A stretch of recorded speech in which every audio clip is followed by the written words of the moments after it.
Bom, pessoal, a gente está dando início agora na segunda parte, certo? Da aula de redes de computadores, fazendo aqui uma breve introdução do que a gente viu na aula passada em relação à parte 1. A gente viu alguns aspectos da introdução, a gente trabalhou com arquiteturas, trabalhou com seguranças também, né? Os tipos de segurança utilizados em redes.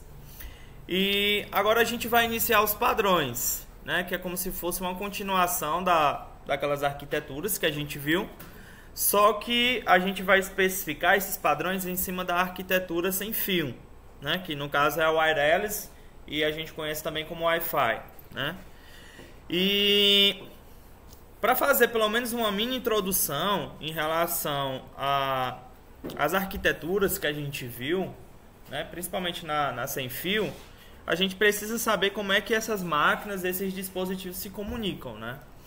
Então, a gente tira logo como exemplo a linguagem que a gente, né, costuma pronunciar no nosso dia a dia. Então, no caso, a gente utiliza o português, né? Então, a gente se comunica através do português. Do mesmo jeito aqui, as redes sem fios, né, elas possuem uma arquitetura, elas possuem um padrão em que elas devem se comunicar. Então, é como se fosse uma linguagem, né? Então, no caso da gente, a gente utiliza o português. Algumas pessoas podem se comunicar através de mais de uma língua, né? Português, inglês, espanhol. E no caso aqui das redes sem fios, elas possuem também essas nomenclaturas para que elas possam se comunicar, tá? E a gente resume ela nesses padrõezinhos aqui bonitinhos, tá? Então, toda vida que falar nos padrões aqui, 802.11, né? A gente está falando justamente desse padrão sem fio. E dentro desse padrão sem fio, existem várias nomenclaturas. Existem até umas mais atuais, tá? Mas aqui é utilizado hoje em dia, que é AC, né? Que é utilizado com mais frequência nos celulares de vocês, computador e etc. A gente vai ver aqui as configurações e as características de cada um delas, né? Então, a primeira que eu trouxe aqui para vocês, né? Então, é como se fosse aqui a maneira de que eles se comunicam, né? De que eles trocam informação. É 802.11a, né?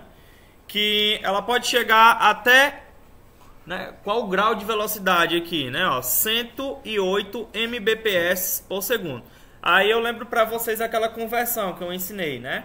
Quando eu estou falando 108 Mbps, é bit ou é byte? São bits, né? Então, 108 megabits. Quando eu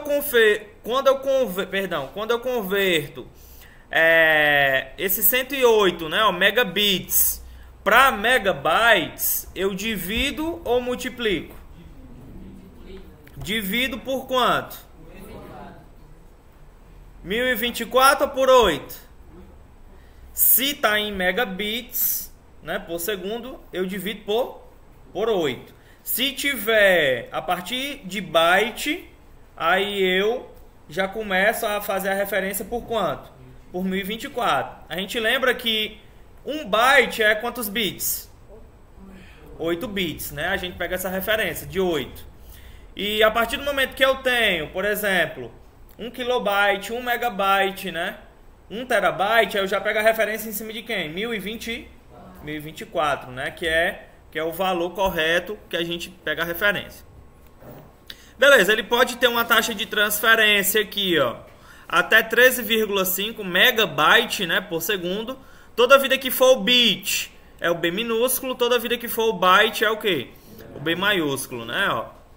Por fabricantes não padronizados, né? Ele fala no seguinte aqui, tem fabricante que ele não utiliza um padrão, né, para se comunicar. No sentido de que, por exemplo, eu compro um roteador sem fio e esse roteador sem fio ele não tem a padronização.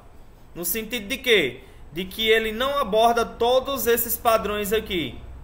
Aí vai ter celular que vai se comunicar, vai ter celular que não vai se comunicar. Já aconteceu de eu comprar um roteador sem fio e eu tinha um netbook, na verdade o netbook era do meu irmão, e ele não conectava de jeito nenhum, certo? Lá nesse roteador. Ou seja, os padrões eram incompatíveis, né? Então tinha dispositivo que dava certo, tinha dispositivo que não dava certo. Ou seja, não sendo compatível com o padrão 802.11 B e G, né? O que é que ele está dizendo aqui? Por que é que não é compatível?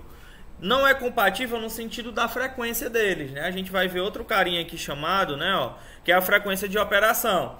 E essas frequências, para que eles se comuniquem, né, para que eles troquem informação, essas frequências precisam ser o quê? Iguais, né? Ah, então se o roteador, né, for 5 GHz a frequência dele, então o meu celular ele precisa ser 5 GHz? Sim, precisa. Por quê? Porque senão eles não vão comunicar, né? Eles não vão falar a mesma linguagem. É a mesma coisa eu chegar aqui pro Gabriel falando inglês. Se ele não sabe falar inglês, né? Se ele não sabe entender a pronúncia. A gente vai conversar? Não tem como conversar dessa forma, né? Beleza? Do mesmo jeito o Paulo, né? O Paulo ele fala mandarim. Alguém entende mandarim aqui? Não entende, tá entendendo? Né?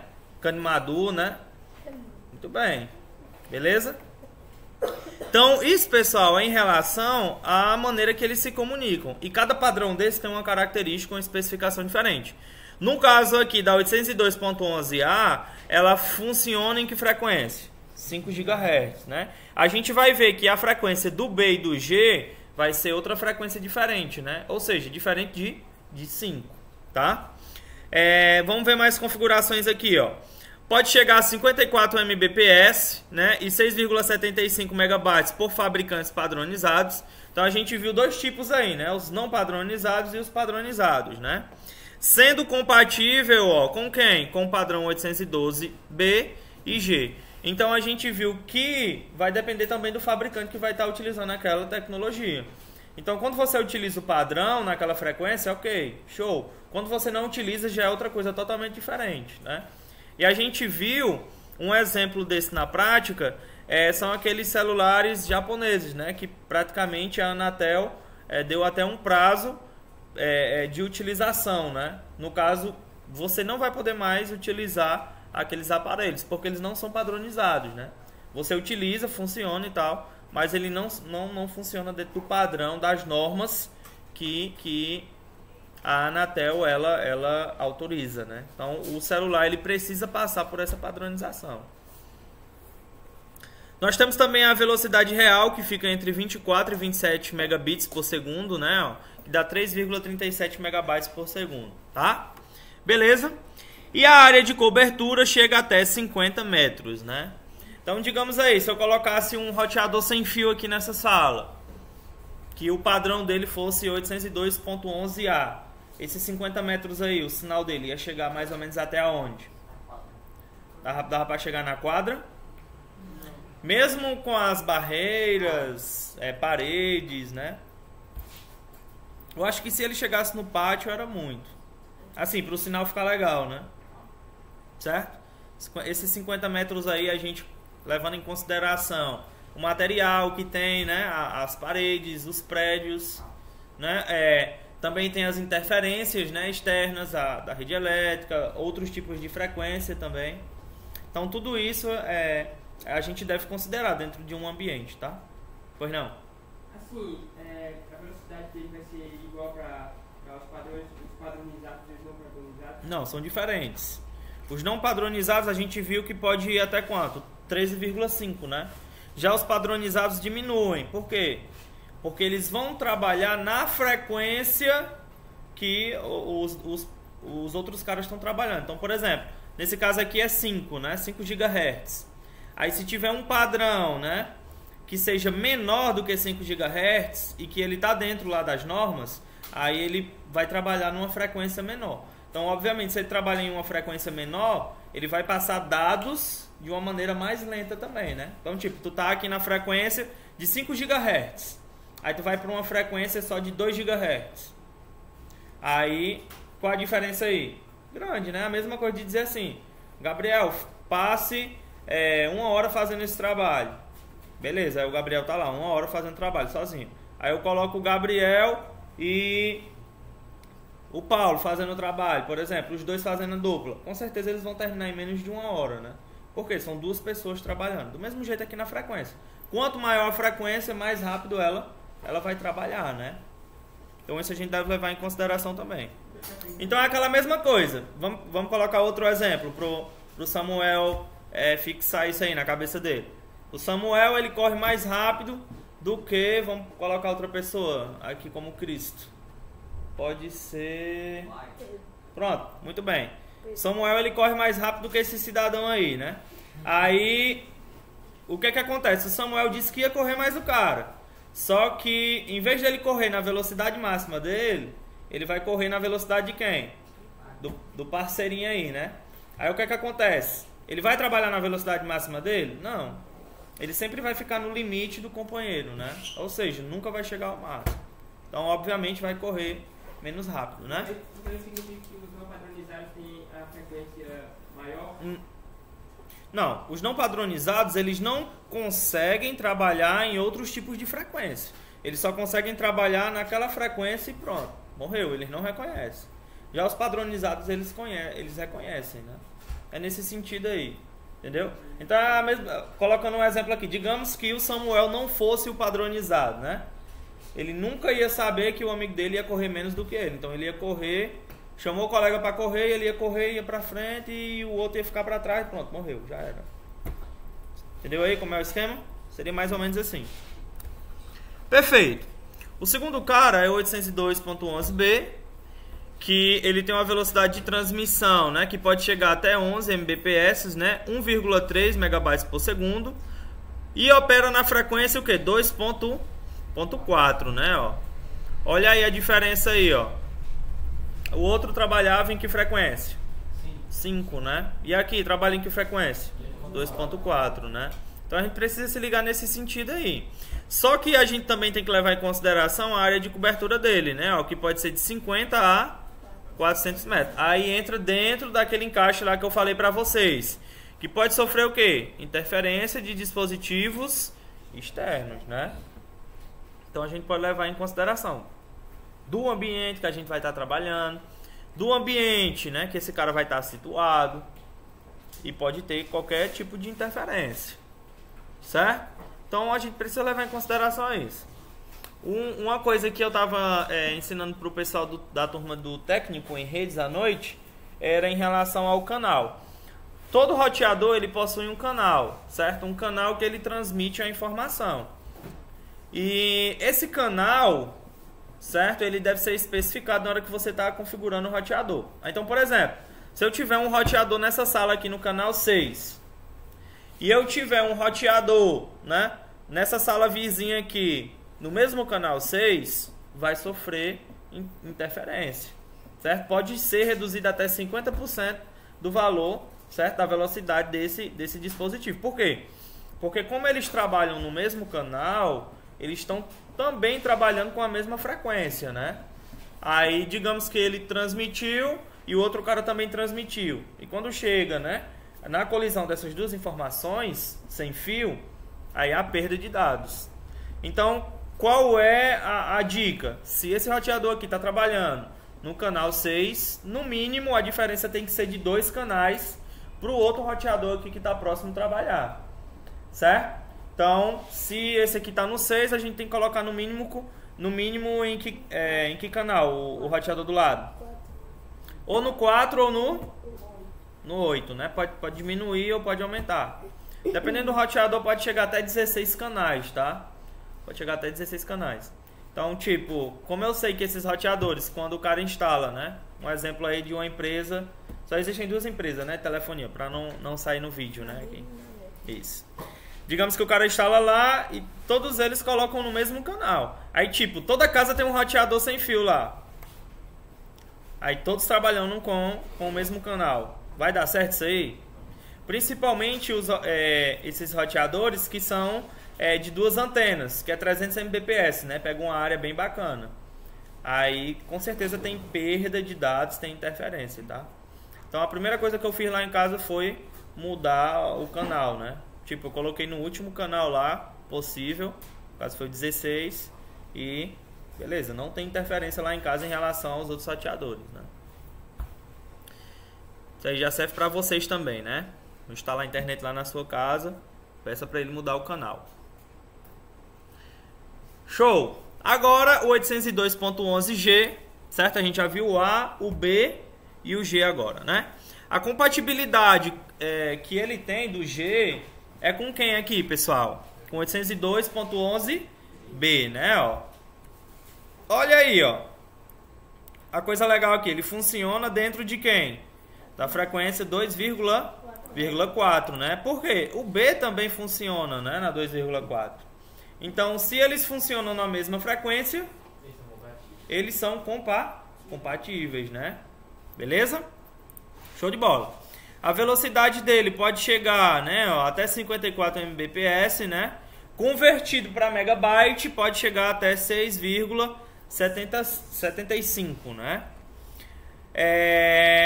E se a gente for levar em consideração aqui o alcance, eu trouxe uma tabelinha aqui para vocês, né, ó, que a gente tem o 802.11a, 802.11b e 802.11g, né, ó. O alcance aqui do A pode ser, ó, até de quê? De 25 a 100 metros, né? O do B de 100 a 150 e do G de 100 a 150 também. Por que é igual? Porque eles trabalham na mesma frequência, né? Se a gente vê aqui o A, ele é incompatível com quem? Com o B e o G, né? E ele tem alto custo. Aqui a gente pode generalizar em relação ao B, que ele é compatível com o G, né? E o G, ele tem a compatibilidade aqui com o B a 11 megabits por segundo, né? E é incompatível com o A. Nesse sentido aqui, por que é que ele colocou que ele é compatível com o B até 11 megabits por segundo? Vamos voltar aqui para a gente ter uma ideia. No B, a velocidade de transmissão dele pode chegar até quanto? Então, o máximo de velocidade dele vai ser o quê? Até 11, né? 11 megabits por segundo. Se a gente olhar o G, qual é o máximo dele aqui, ó? 54. Olha aí a diferença, né? Então, só porque ele está se comunicando com um cara, né, que parte do padrãozinho aqui, ó, do 802.11b, ele não vai poder trabalhar com 54 megabits. Ele só vai poder trabalhar até quanto? 11 megabits, né? Mas ele vai deixar de se comunicar? Não, porque eles trabalham na mesma frequência. Só que ele não vai trabalhar no limite máximo dele, né? Ele vai trabalhar até quanto? Até 11, né? Ah, João Vitor, e se for dois caras do mesmo padrão, 802.11g, com outro dispositivo também, 802.11g. Aí sim ele pode trabalhar até 54 Mbps. Beleza? Só um minuto. Agora, a gente vai trabalhar com 802.11n, tá bom? E o 802.11ac, que na verdade são os que a gente utiliza hoje em dia. Mas aqui tem umas particularidades entre eles também, tá? Quando a gente está falando aqui do N, ó, ele pode operar nas faixas o quê? 2,4 e 5. Então a gente já viu aqui que ele pode se comunicar de duas formas diferentes, né? Beleza? Ele também pode fazer transmissões na faixas de quê? 300 Mbps, né? Que é 37,5 megabytes por segundo. E teoricamente pode atingir taxas de até 600 Mbps, que é 75 megas por segundo. Quando eu falo aqui, pessoal, que é teoricamente, isso é no papel, né? Por quê? Porque na realidade a gente sabe que pode ter interferência, pode ter o local que esse cara vai trabalhar, né? Onde ele vai estar fisicamente acoplado, né? Na parede ou em cima de um móvel e etc. Então, depende muito do ambiente. Então, quando eu falo teoricamente, é no papel, né? Tipo, sem nenhuma interferência possível, né? Do jeito que está descrito lá nas configurações dele, aí sim, ele pode chegar a essa taxa, certo? Então, sempre tomem cuidado nisso, que às vezes uma palavrinha, já é questão de prova, né? Às vezes uma palavrinha pode tirar o sentido da questão, tá? Pode atingir, né? Não é certeza dele atingir. E agora ele tem uma área de cobertura que pode chegar também até 400 metros. Quando eu falo até, é no mesmo sentido, né? Que pode ser menor também, né? Beleza?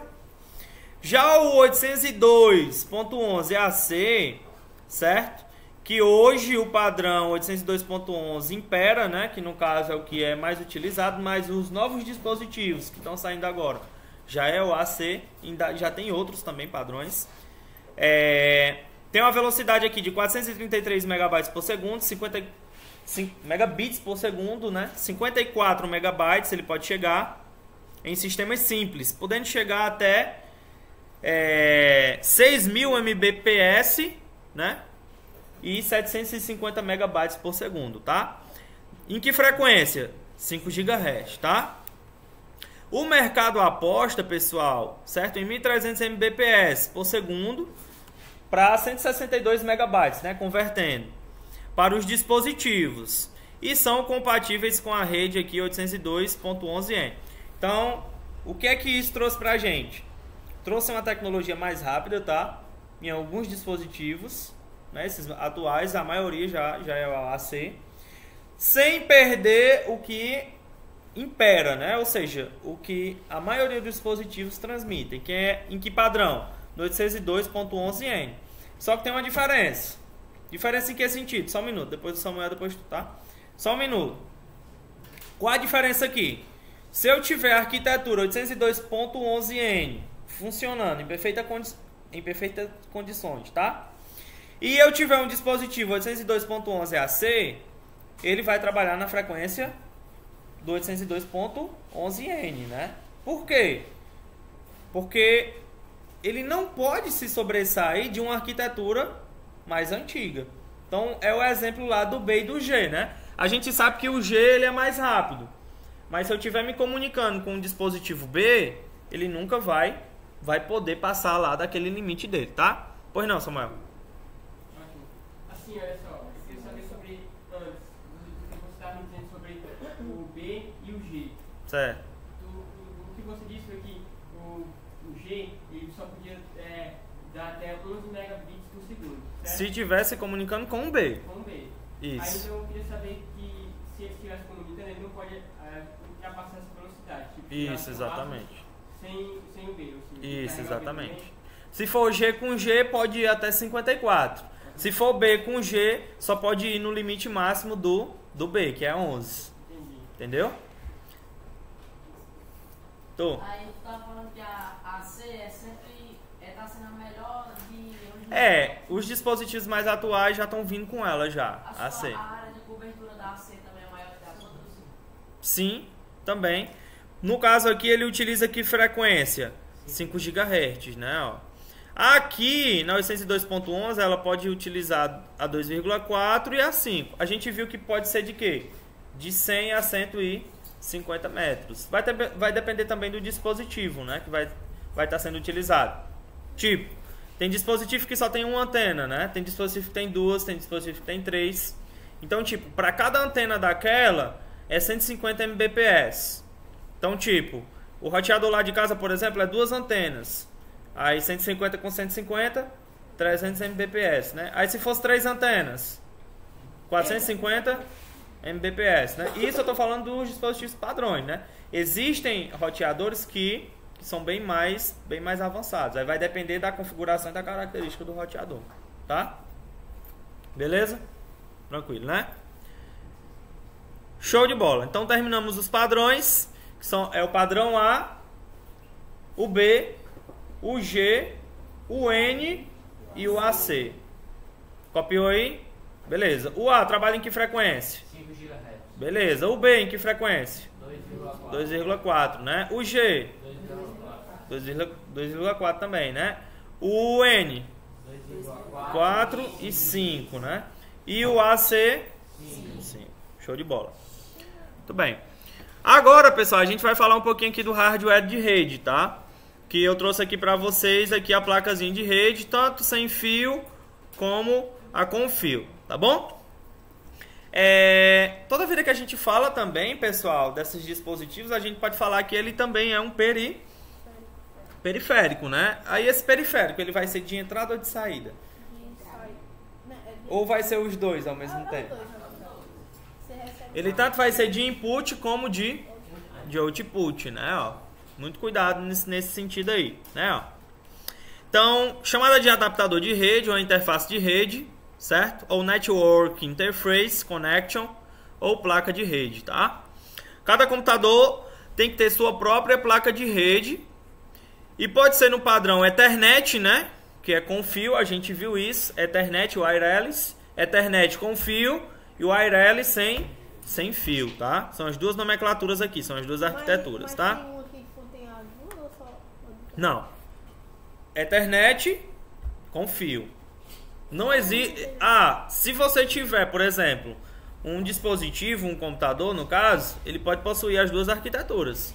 Tanto Ethernet como wireless. No caso aqui do meu notebook, ele tanto possui a placa de rede sem fio, como ele possui a placa de rede com fio. Tá bom? Muito cuidado nesse sentido aí também, tá?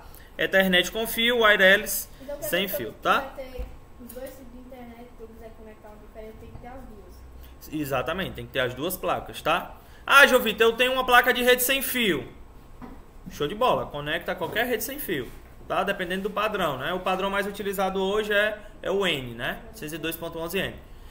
E se eu quiser conectar uma rede cabeada? Aí não rola. Você precisa de ter a placa de rede com fio, né? No caso aqui, essa daqui é a placa de rede com fio e essa daqui é a placa de rede sem fio, tá bom? Mas antigamente era sem fio, né? Antigamente era...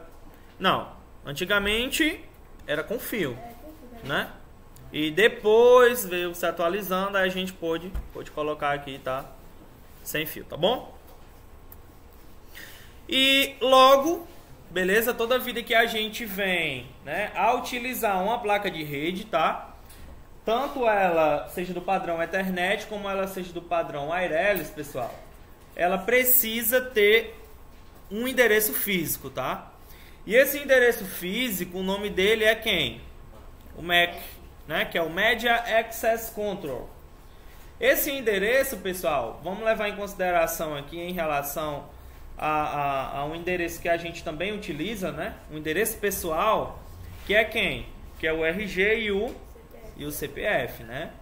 Então esse MAC, ele é como se fosse ou o RG ou o CPF do computador. Então quer dizer que não existe duas pessoas, né? Ou com o mesmo CPF? Não existe. Então, do mesmo jeito, quer dizer que não existe um computador com o mesmo endereço MAC do outro cara. É como se fosse IP, né? Não, o IP ele modifica, ele é aleatório, tá? Você pode colocar ele fixo, mas ele sempre modifica. Mas o endereço MAC, ele é único para cada dispositivo. E ele vem registrado na placa de rede, tá? A gente vai ver agora aqui. E vou também falar outra técnicazinha aí para vocês. Usado para identificar fisicamente a placa de rede, tá? São endereços de 48 bits, beleza? Representados através de 12 dígitos hexadecimais, tá?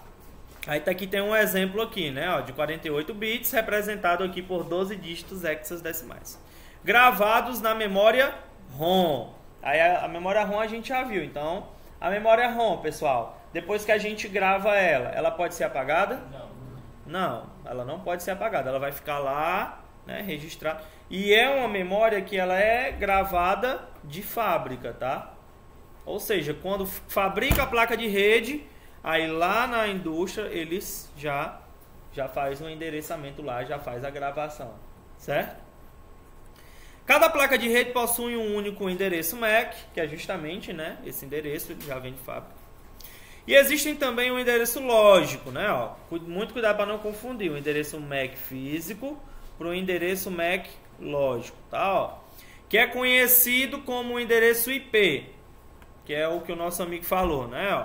Que também é único e é representado em decimal, 200, 221, 245.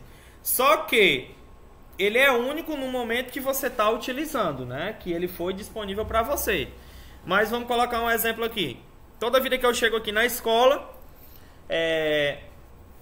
automaticamente o meu notebook ele se conecta aí na rede sem fio. Show de bola. O endereço MAC, que é o físico do meu computador, ele vai modificar? Não. Ele nunca vai poder ser modificado. Só que tem dia que o meu endereço, né, IP, que é o lógico, ele vai ser 1.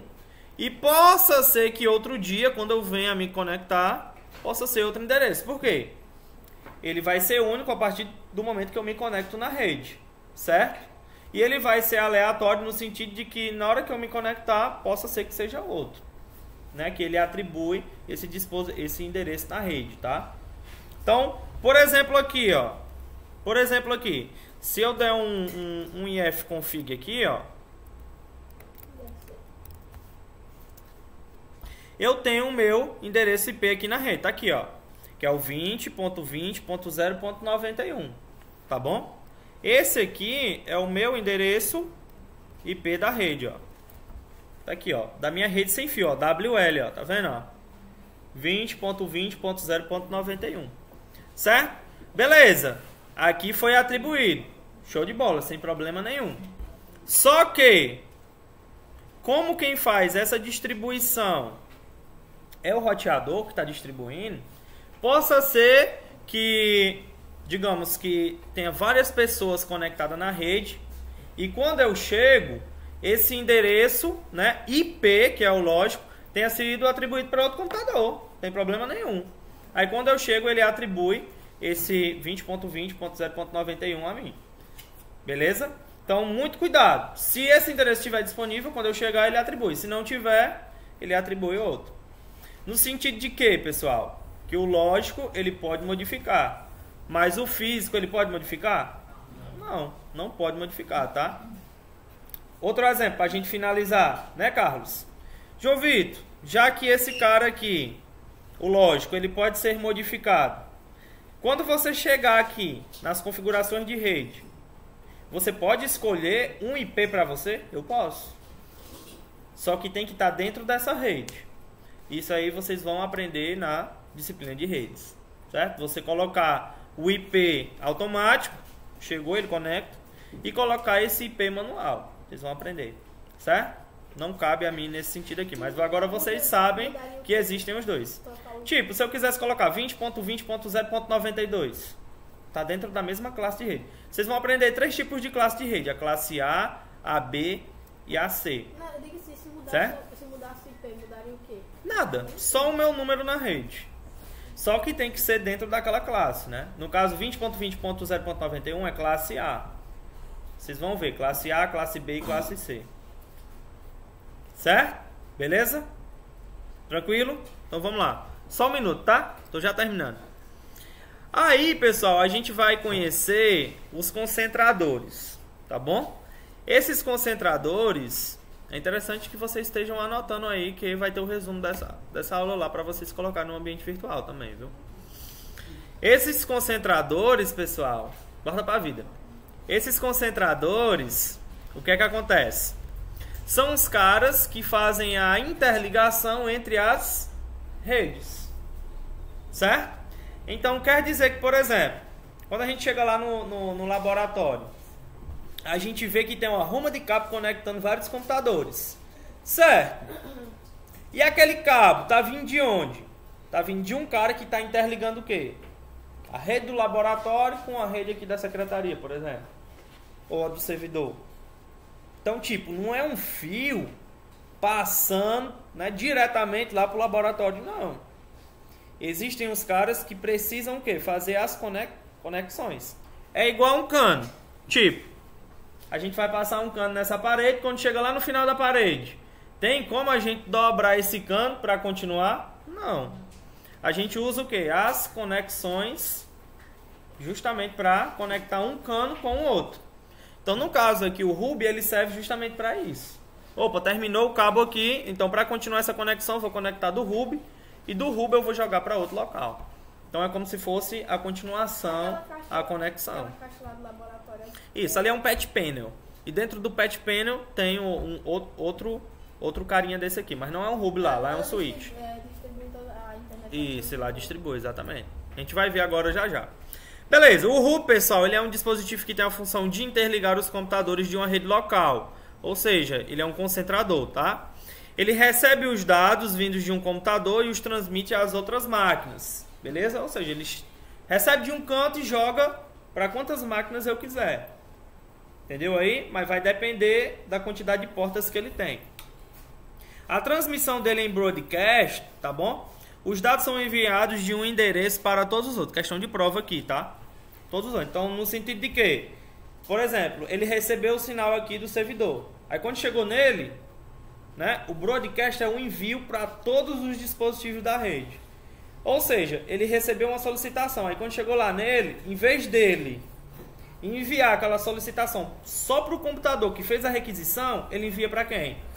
Para todos. Mas João Vitor, mas a requisição ela não é única só para aquele computador? É. Então, tipo, só quem vai receber é ele. E os outros da rede? Vai receber também. Só que ele vai dizer assim, opa, essa mensagem não é para mim. Aí ela descarta. Vai ter problema? Vai, porque ele vai enviar para todos sem necessidade, né? A gente vai ver a diferença do hub e do switch, justamente por isso. Certo? Então, é a mesma coisa de dizer assim, Gabriel, vá lá na sala e diga para Paulo a mensagem tal. Aí o Gabriel chega aqui na sala e diz a mensagem para todo mundo. Paulo, João Vitor disse isso, isso, isso. Todo mundo escutou a mensagem. Mas a mensagem só interessa para quem? Para Paulo. Então só ele que vai receber a mensagem, né? Não, o João Vitor está dizendo que é para você ir lá na secretaria. Tu vai lá na secretaria se tu é Paulo? Não, tu não é Paulo. Só o Paulo que vai. Então, do mesmo jeito aqui na rede, né? Ele envia para todos os computadores da rede. Somente para quem interessa, né? Vai receber. Certo? Geralmente, pessoal, há aparelhos de 8, 16, 24 e 32 portas. Então, cada portinha dessa aí conecta um cabo que pode, né, dar comunicação para um dispositivo, tá? Caso o cabo de uma máquina, né, seja desconectado ou apresente algum defeito, a rede não deixa de funcionar. Então, é aquela coisa.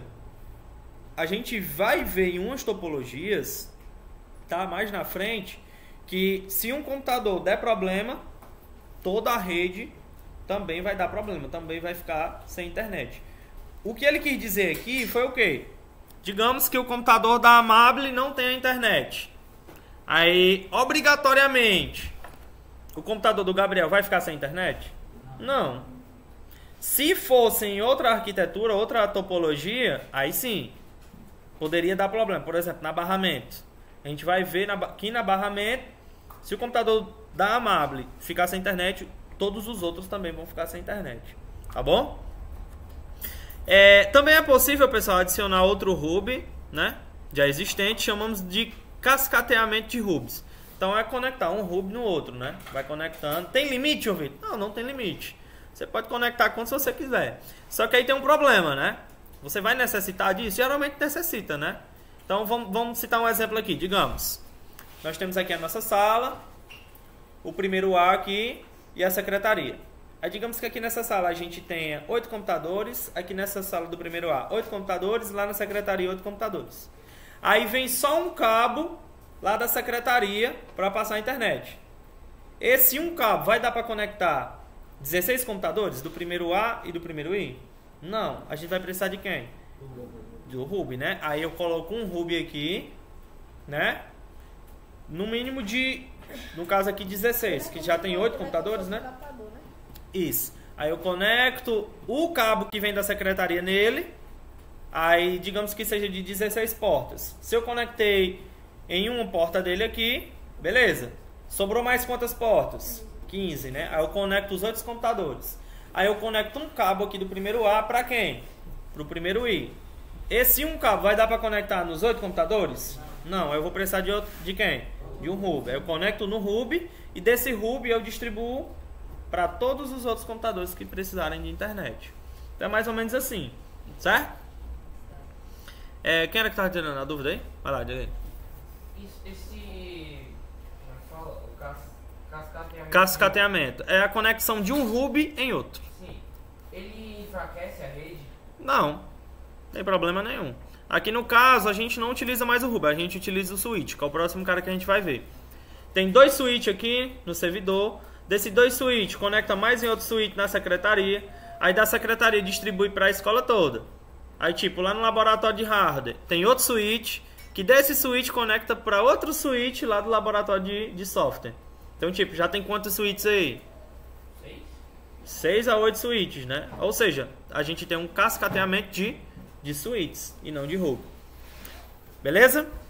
Pessoal, os hubs são adequados para redes pequenas ou domésticas. Então, beleza, rede local, né?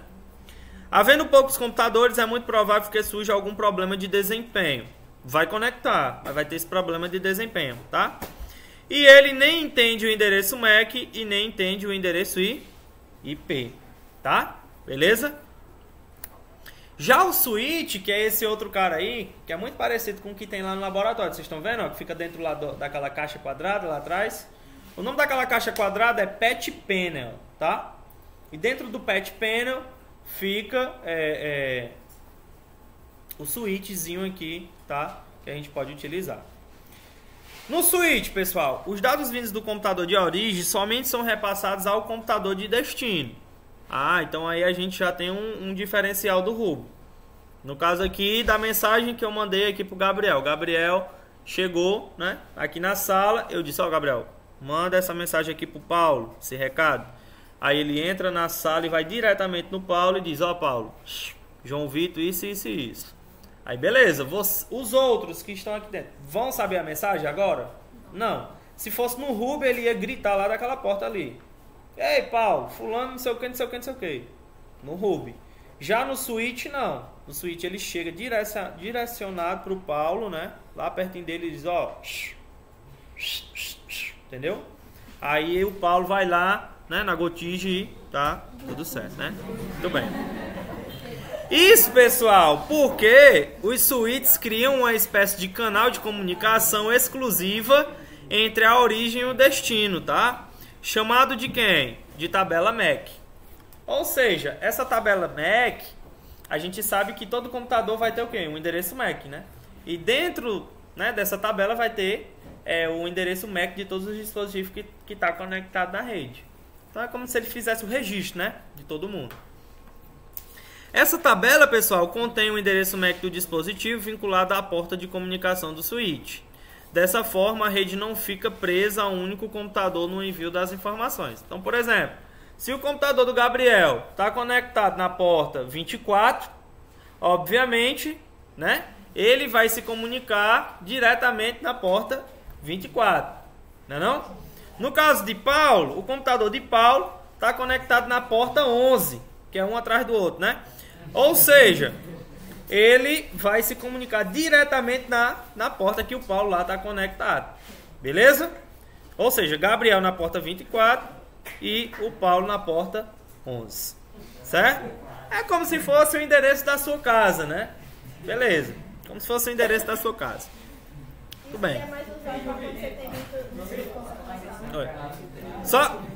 Só um minuto, tá, cara? Só um minuto. Isso aumenta, pessoal, o desempenho da rede, já que a comunicação está sempre disponível, né? Exceto quando dois ou mais computadores tentam enviar dados simultaneamente à mesma máquina.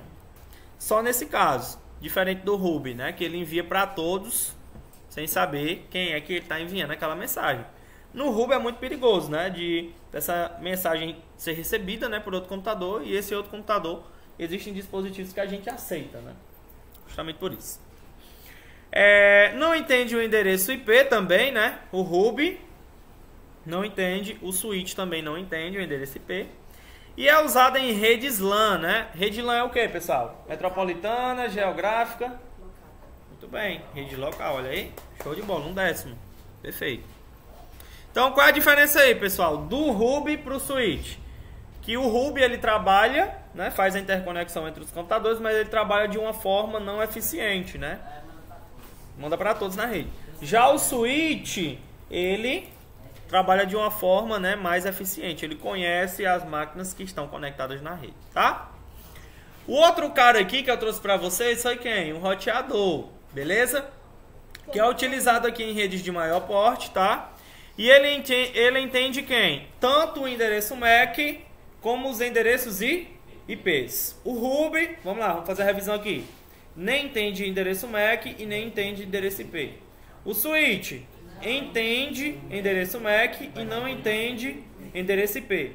Roteador entende os dois agora, né? Tanto o MAC quanto o IP. Sabe o endereço de cada segmento, certo? Tendo a capacidade de determinar qual o melhor caminho para o envio dos dados.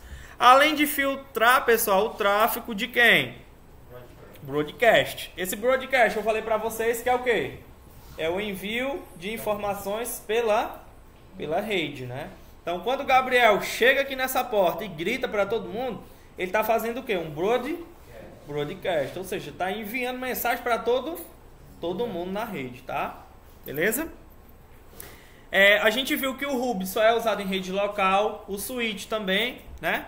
Já o roteador ele é usado em qualquer tipo de rede. Rede local, LAN. Rede MAN é o quê? Metropolitana. E o WAN é o quê? Exatamente. Perfeito. Todas essas aqui é cabeado ou é sem fio? Opa! Cabeado. Se fosse sem fio era o quê? WLAN, WMAN e WWWAN.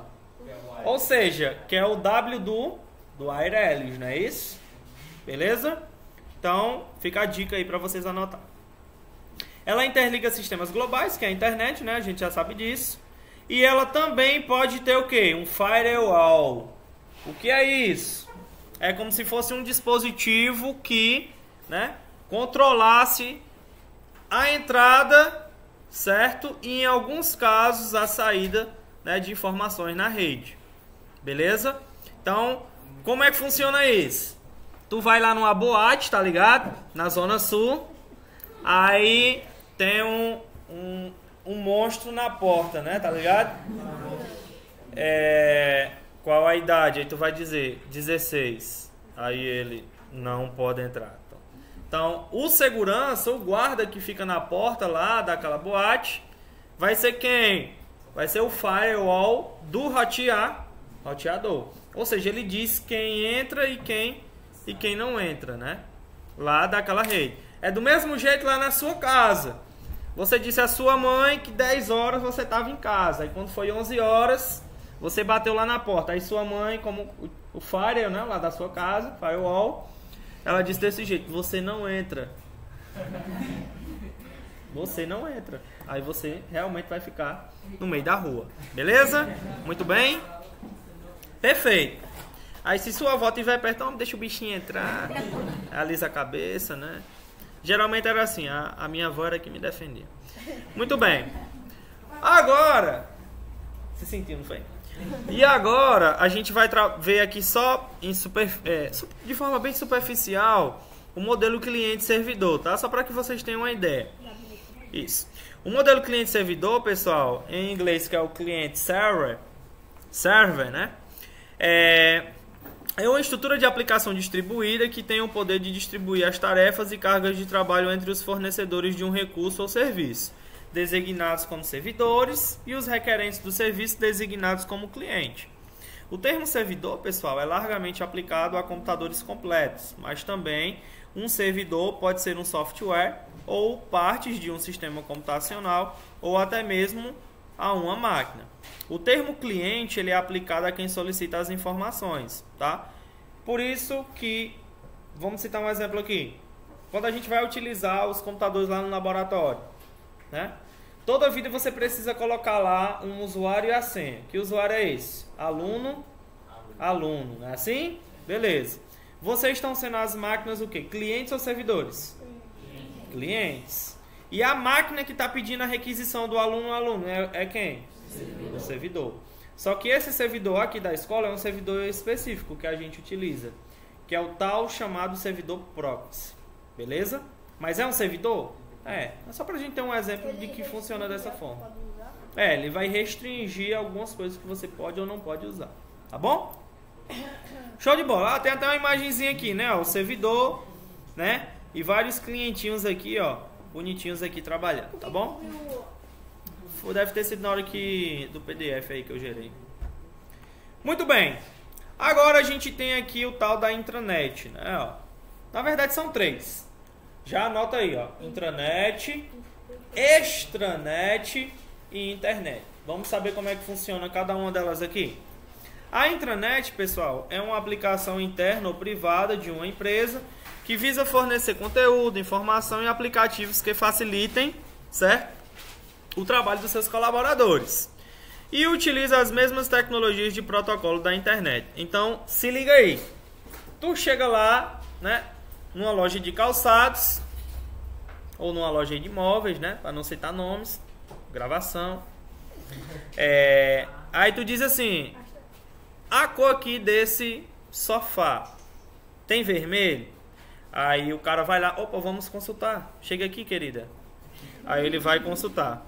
Tururu, tu, tururu, tu. É que é usado em empresa. Tururu. Opa, ele tá consultando aonde? Na intranet, extranet ou na internet? Intranet da empresa. As informações lá que tem lá naquele banco de dados é acessível para todo mundo? Não. Por isso que ela é o quê? Interna ou privada. Então, quando ele tá... Ô, querida, não tem o vermelho que você quer. Então, automaticamente, beleza? Ele acessou a intranet lá. E essa intranet, né, dessa empresa, ela pode se comunicar também com outras empresas. Pode ou não pode? Pode. Digamos que tem uma filial aqui no Iguatu, outra em Quixelô, né? Outra lá no Barro Alto, outra no Gaspar, não é assim? Outra lá na Vila Centenário, né? E aí vai. E elas precisam se comunicar? Precisam. Então, se eu estou pesquisando o sofá vermelho aqui, opa, não tem no meu estoque. Deixa eu olhar aqui lá em Jucás para ver se tem lá em Jucás ou manda o cara trazer hoje. Opa, também não tem lá em Jucás, né? Então, eles se comunicam. Só que ela interna, beleza, é intranet. A partir do momento que ela está se comunicando com outras filiais, aí a gente tem o termo de quem? De extranet, tá? Então, o objetivo de um extranet, pessoal, é compartilhar com segurança informações de negócio de uma empresa entre seus colaboradores, parceiros e fornecedores, tá? Uma extranet também pode ser vista como uma extensão de uma intranet. Intranet, muito cuidado, tá? Então, esse exemplo aí que eu dei para vocês, né? Gabriel chegou e lá na empresa de imóveis, né? Vende bicicleta, vende tudo. Aí o Gabriel perguntou, querido, você tem uma bicicleta rosa da Barbie? Aí o cara digo, vamos consultar. Opa, não tem. Só tem o da Suzy. Você quer o da Suzy? É rosa? É rosa. Pronto, muito bem. Aí ele consultou, né? Beleza? Então a comunicação, né? Da intranet, beleza? Com outra rede externa, aí a gente dá origem a quem? A extranet, tá? Muito cuidado, muito cuidado. E por último, nós temos a internet, tá? Que ela não é uma rede, e sim um conjunto de várias redes ligadas por roteadores, certo? Baseados em quem? Nesse protocolo aí. Esse protocolo aí você não precisa nem... que isso aí vocês vão ver em redes, tá? E ela é uma rede pública não segura, né? Muito cuidado aí. Principalmente vocês, né? Tá na gravação, não vou falar porque, né? Tudo bem. Beleza. Show de bola. Intranet, extranet e internet, né? Muito bem. Cuidado aí nos vazamentos aí, né? Perfeito. Agora, pessoal, a gente vai falar de um cara aqui que é chamado VPN, tá? Que é Virtual Private Network, tá? O uso de redes privadas virtuais, pessoal, racionaliza os custos de redes corporativas, oferecendo o quê? Confidencialidade e integridade no transporte de informações através de redes públicas. Então, o que é que isso aqui quer dizer? Digamos que eu tenho umas filiais aqui, né? Iguatu, Quixelô e Jucás. Perfeito, é aqui pertinho. Eu consigo fazer uma extranet para me comunicar.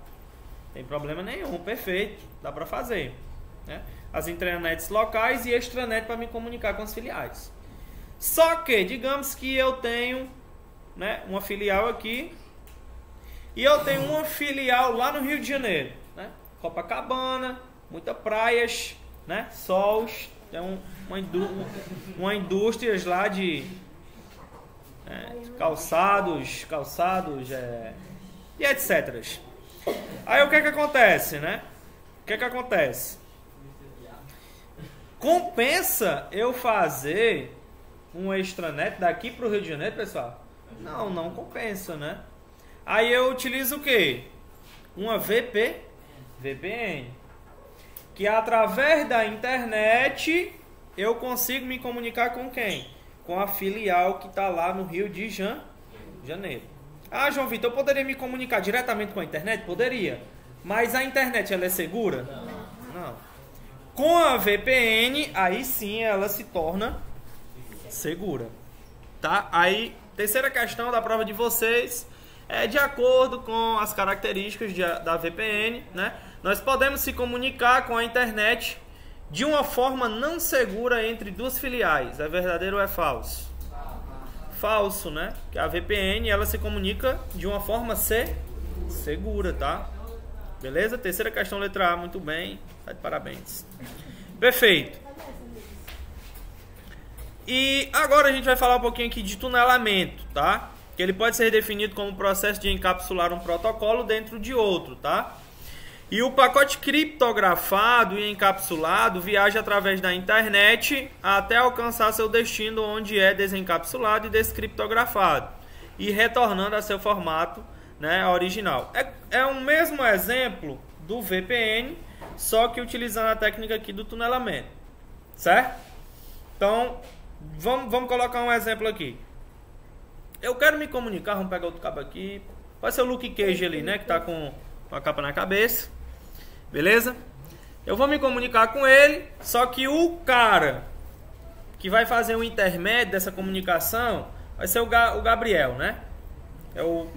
Digamos que ele vai ser o carteiro, né, dessa troca de mensagem. Vai ser o Jaiminho. Pronto.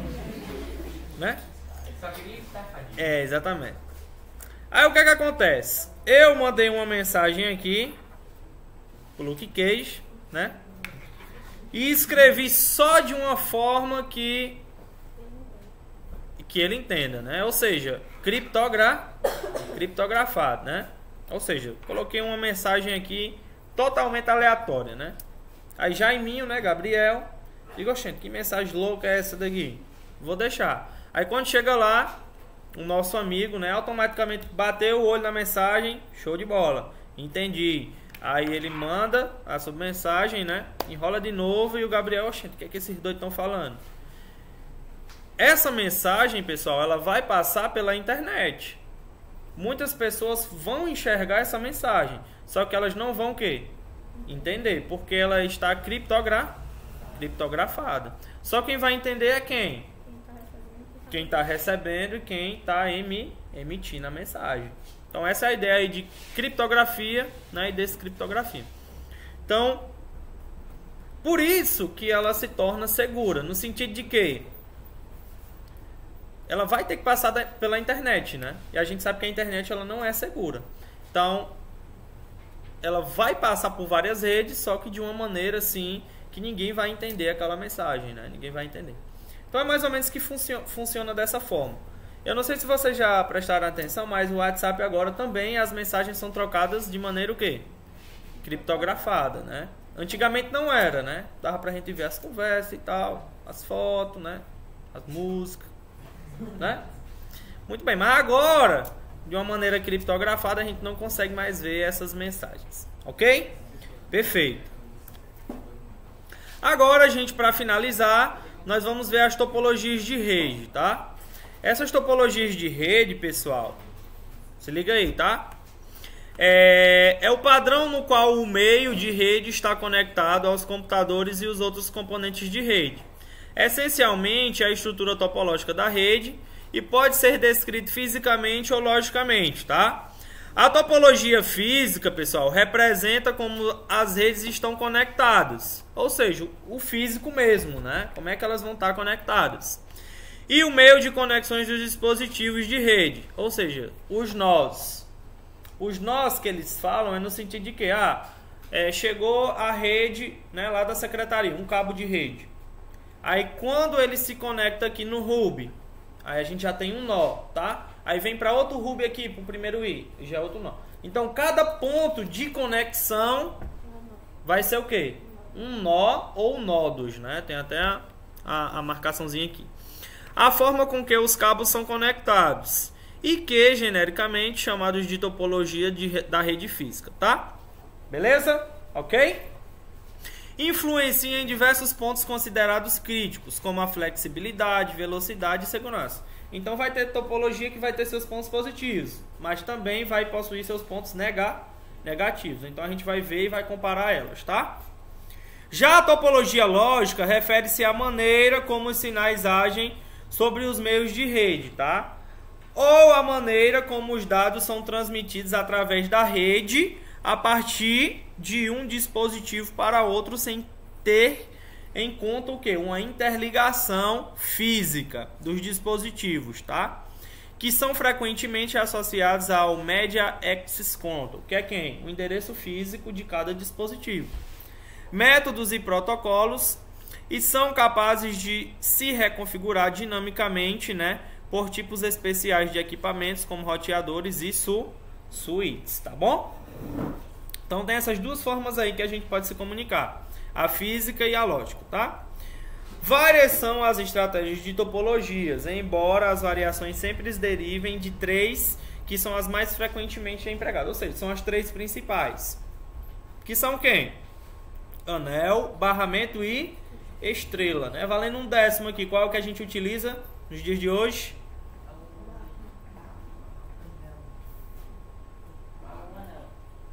Exatamente, muito bem. Barramento e estrela, tá? Então a topologia que a gente utiliza na escola hoje aqui é quem? É o barramento e estrela. Beleza? Show? Anota aí, tá? Ah, Juvito, lá em casa, estrela também. Ah, eu vou lá na praça, estrela. Beleza? Então todo canto, né, basicamente a gente utiliza o quê? Estrela. Beleza? Show? Show. Então vamos ver aqui, a primeira topologia é em anel, né? Os dispositivos são conectados em série, beleza? Formando um círculo fechado, ou seja, um anel mesmo aqui, ó, nesse esquema aqui do computador, ó.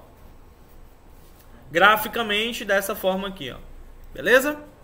Os dados são transmitidos unidirecional de nó em nó, até atingir o seu destino. Uma mensagem enviada por uma estação passa por todas as outras estações através de uma retransmissão, tá bom? Até ser retirada pela estação destino ou pela mensagem fonte, tá? Então vamos colocar um exemplo aqui. Digamos que a gente tem um círculo, tá bom? E eu falei uma mensagem aqui nesse círculo, beleza? Essa mensagem, digamos que eu mandei diretamente pro Paulo. Só que para chegar no Paulo, tem que passar por umas 10 pessoas. Aí essa mensagem vai passar de mim por essas 10 pessoas até chegar no Paulo. Ah, João Vitor, e quando chega no Paulo? Sim, quando chega no destino, ela finaliza. Ah, e se tu enviasse aqui para esse lado e o Paulo tivesse aqui desse teu outro lado? Beleza, ele ia passar por todo mundo até chegar no Paulo. Por quê? Porque ela é unidirecional, ou seja, ela só tem um único sentido, tá? Aí você imagina aí uma via de trânsito, né? Onde a gente tem mão, que é de um único sentido, ou seja, nunca vai poder vir carro, né? O contrário. E tem as mãos de duplo sentido, né? Aí, quando é duplo sentido, não é unidirecional. Ela é o quê? Bidirecional, tá bom? Diz aí, cara legal. Há alguma possibilidade dessa mensagem parar em algum computador, servidor? Ela vai passar por todos os nós. Mas tem como ela ficar parada ali? Se não for o destino, ela para e vai para outro. Mas ela não pode ser lida por aquele servidor. A não ser que, digamos que até chegar no Paulo tem uma máquina sem internet. Ela vai poder passar para o Paulo? Não. Então, automaticamente toda a rede fica sem comunicação. Entendeste? Então a gente entra aqui dentro das vantagens, né? Vantagens e desvantagens. As vantagens é que todos os computadores acessam a rede igual. Perfeito. Performance não é impactada com o aumento de usuários, né? E as desvantagens é a falha de um computador pode afetar o restante da rede. É justamente o exemplo lá, né? Daqui da Amable e do Gabriel. No caso aqui da topologia em anel, se o computador da Amable tivesse sem internet, o do Gabriel, consequentemente, também ia estar sem internet. Por quê? Porque é um ciclo, né? A partir do momento que há uma perda, né, justamente desse cara, como é que a transmissão vai passar? E os problemas também são difíceis de isolar, né? Duas desvantagens aí. Já a topologia em barramento, ela funciona também de uma forma única, só que em vez dela ser circular, ela é o quê? É de uma forma reta, né, horizontal. Onde todos os computadores são ligados em um mesmo barramento físico de dados. Apesar dos dados não passarem por dentro de cada um dos nós, apenas uma máquina pode escrever no barramento, tá? Ou seja, digamos que o Gabriel enviou uma mensagem na rede. Enquanto o Gabriel está enviando, né, escrevendo na rede, outra pessoa vai poder enviar? Não. Então, não existe duas pessoas enviando informação ao mesmo tempo, tá bom? Apenas uma máquina pode escrever nesse barramento nesse determinado momento. Todas as outras escutam e recolhem para si os dados destinados a ela. Quando um computador estiver a transmitir um sinal, toda a rede fica ocupada e se o outro computador tentar enviar outro sinal, ao mesmo tempo ocorre uma colisão e é preciso reiniciar a transmissão. Olha aí que coisa legal. Então digamos que está todo mundo aqui no WhatsApp enviando mensagem ao mesmo tempo. E aí? Ia dar uma bagunceira, né? Opa, na hora que enviou, vixi, reinicia a transmissão. Reinicia a transmissão, reinicia aí. Não rola, né? Perfeito. Vantagens. Uso de cabo é econômico, né? Uma comunicação só, né? Também. A mídia barata e fácil de trabalhar, de instalar. Simples e relativamente confiável e de fácil expansão. Desvantagens. A rede pode ficar extremamente lenta em situações de tráfego pesado, né? Digamos aí, nesse final de semana aí, foi bem badalado o grupo, né? Não sei quantas mensagens, tantas mensagens, não sei o quê. Problemas são difíceis de isolar e falha no cabo paralisa a rede interna. Opa, tem outra coisa aqui em comum com a rede em anel, né? A anel, se um computador tivesse sem internet, toda a rede também. No mesmo caso aqui da barramento. Certo? Se um computador na rede em barramento ficar sem internet, já era. Os outros todos também ficam sem internet, tá bom? E por último aqui a topologia de redes em estrela, tá? Que é quem? A que a gente utiliza hoje, graças a Deus, amém, glória, né? A nosso santo expedito.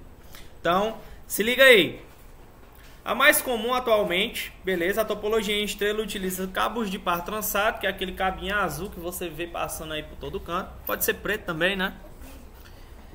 E um concentrador como ponto central da rede. Esse concentrador, pessoal, a gente conheceu 3 tipos. Quem são? Hub, switch e o roteador, tá?